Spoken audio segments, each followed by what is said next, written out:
انت تعرف ان المكان ده اكتشفه حمار؟ تعال اعرف معايا ايه القصه بقى، يلا بينا.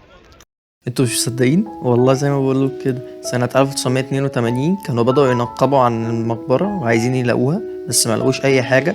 وبالصدفة سنة 1900 كان في عربية كارو، حمار معدي من المنطقة، وقع. ولما طلعوه من الحفرة اكتشفوا المقبرة. عشان تنزل المقبرة هتنزل من على سلم حلزوني كده بيلف حوالين البير.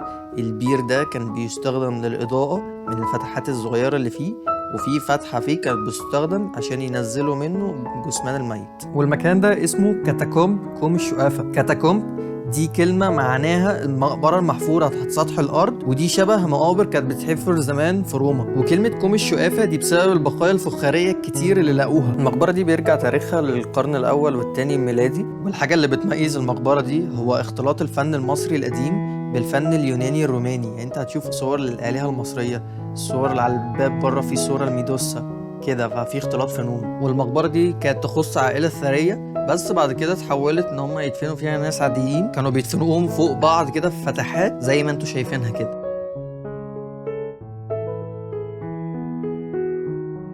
ومن ضمن الحاجات اللي هتشوفها هي قاعة المأدبة.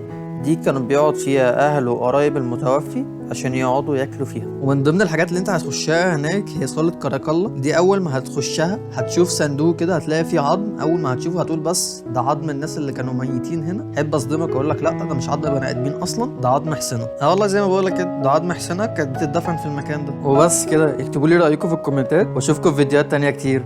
سلام.